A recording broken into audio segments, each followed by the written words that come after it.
Hi, and welcome to sentence pattern number 4, or how the Greeks knew a thing or two about sentence patterns.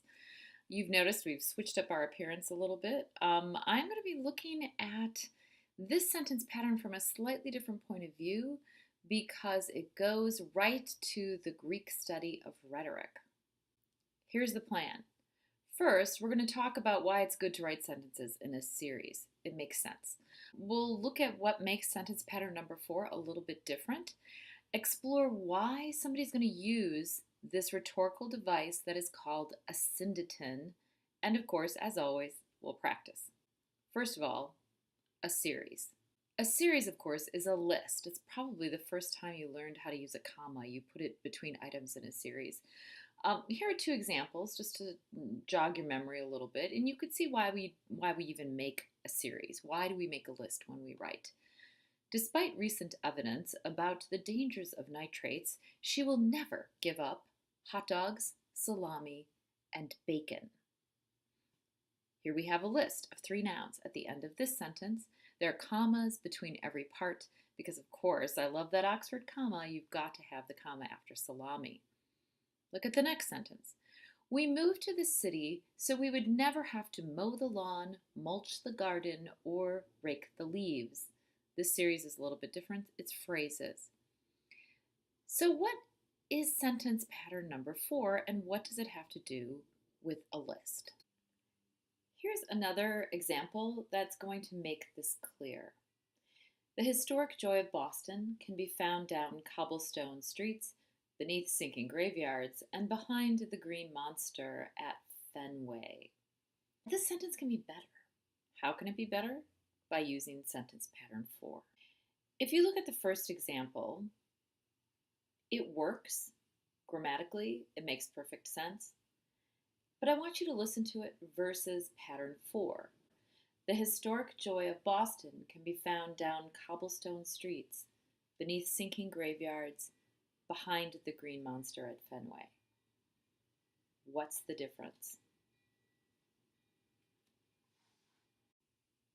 Well, what is it that makes pattern 4 different? I'm sure you figured it out. It's the and. In pattern 4, we have a series without a conjunction, A, comma, B, comma, C, no conjunction between B and C. So why would we use this pattern? Well, really there are 3 reasons. The first is that it gives you flow. Your sentence flows one idea into the next. More importantly, it leaves this impression with the reader that there are more examples you're just not talking about. There's something else amazing that could be included on this list. If you're talking about historic Boston, think of all of the other wonderful items that you could include on that list. We could talk about Paul Revere. We could talk about clam chowder.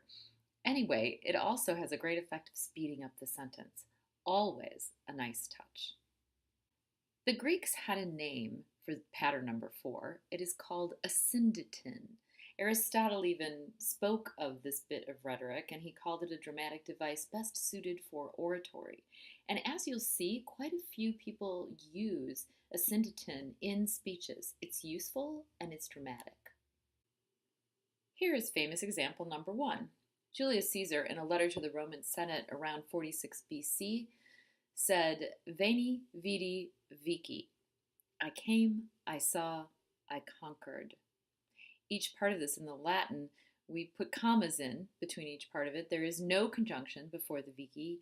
He wants it to flow. It certainly does so, and it makes his point beautifully. Famous example number 2. One of our great writers, who also happened to be one of our greatest presidents. The government of the people, by the people, for the people, shall not perish. Abraham Lincoln said this in the Gettysburg Address. Think of how it would sound if it was the government of the people, by the people, and for the people shall not perish. It just wouldn't have the same ring.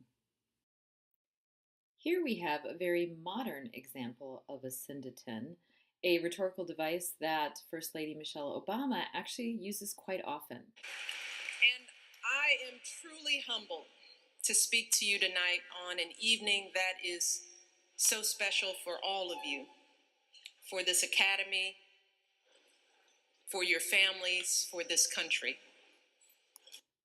Did you hear what you just did there? That's asyndeton. No conjunction, and it really flows. Here's a summary of your tasks. Don't forget to use commas between all the parts of your series. Challenge each other to write the best sentences using, of course, sentence pattern number 4. And as always, have some fun.